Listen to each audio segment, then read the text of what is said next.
हम करेंगे हर मजलूम की हिमायत। अस्सलाम वालेकुम नाजरीन, मैं हूं हुरैन फातिमा और आप देख रहे हैं हिमायती न्यूज HD चैनल।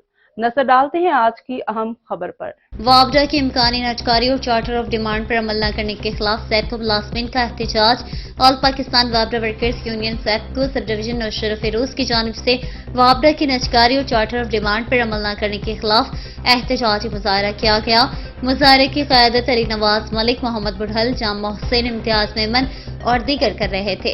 इस मौके पर मुजाहिरीन का कहना था कि हमारे मुलाजमीन से छुट्टी के दिन पर भी काम लिया जाता है और मुलाजमीन को दूर दराज इलाकों में ड्यूटी पर भेजा जाता है, लेकिन इसके बावजूद मुलाजमीन को ना कोई TA दिया जा रहा है और ना कोई बोनस या अलाउंस। वावडा के मुलाजमीन अपनी जान पर खेलकर ड्यूटी सर अंजाम दे रहे हैं। इसके बावजूद हमारे जायज मुतालबा तस्लीम नहीं किए जाते और इसके बरक्स वावडा की नजकारी के बंदोबस्त किए जा रहे हैं, जो मुलाजमीन के साथ बड़ी नाइंसाफी है।